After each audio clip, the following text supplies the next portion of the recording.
Hello good morning guys. This is Khadar. So ఇప్పుడే ఒక buying trade తీసుకున్నా నేను. సో రీజన్ ఏంటంటే మనకి బయింగ్ ట్రేడ్ తీసుకోవడానికి మార్కెట్ నిన్న సెల్లింగ్లో క్లోజ్ అయ్యి ఇవాళ కూడా మనకి ఈ అప్సైడ్ స్వింగ్ నుంచి సెల్లింగ్ వస్తుంది. ఒకవేళ సెల్లింగ్ వచ్చి క్లోజింగ్ ప్రైస్ ఉంది ఇక్కడ మనకి పిఎస్వై లెవెల్ ఉంది. బ్రేక్ అయితే ఓన్లీ సెల్లర్స్ వస్తారు, ఇక్కడ బయర్స్ వర్క్ చేయరు. So confirmation candle random buyers వస్తే వాళ్ళు ఎగ్జిట్ అయ్యారు. డౌన్ సైడ్ బ్రేక్ అయింది, గ్రీన్ క్యాండిల్ ఫామ్ అయింది. సో ఇక్కడ బయర్ సైడ్ తీసుకున్నా, మార్కెట్ ఫర్దర్ ఈ హై బ్రేక్ అయిద్దని. సో వెయిట్ చేద్దాం. ఇప్పుడే మనం లాస్ బుక్ చేసినాం అండి. మార్కెట్ అగైన్ డౌన్ సైడ్ వస్తుంది. సో మనం మొత్తం రాంగ్ అనాలిసిస్ 3 days మనకి నిన్న దగ్గర ప్రాఫిట్ ఇచ్చింది, మళ్ళీ లాస్ట్లో బుక్ చేసినాం. ఓ 12 పాయింట్లు అయితే నిన్న ప్రాఫిట్లో ఎగ్జిట్ అయ్యేటోళ్ళం. నిన్న కూడా మనం లాస్ట్లో బుక్ చేసినాం. మొన్న కూడా మనకి రాంగ్ అనాలిసిస్, ఇవాళ కూడా రాంగ్ అనాలిసిస్. నిన్నేమో టార్గెట్ ఇవ్వలేదు. అంత ముందు రోజు ఇది కూడా మనకి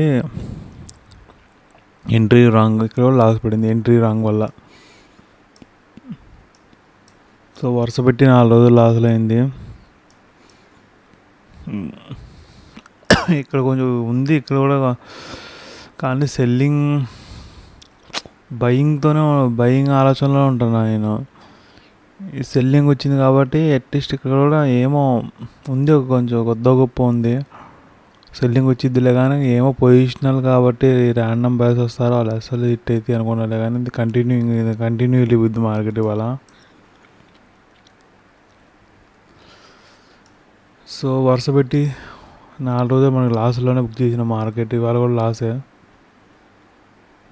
సో నో ప్రాబ్లం, మిస్టేక్ చేస్తున్నాం మనం. సో నెక్స్ట్ టైం రిపీట్ అవ్వకుండా చూద్దాం.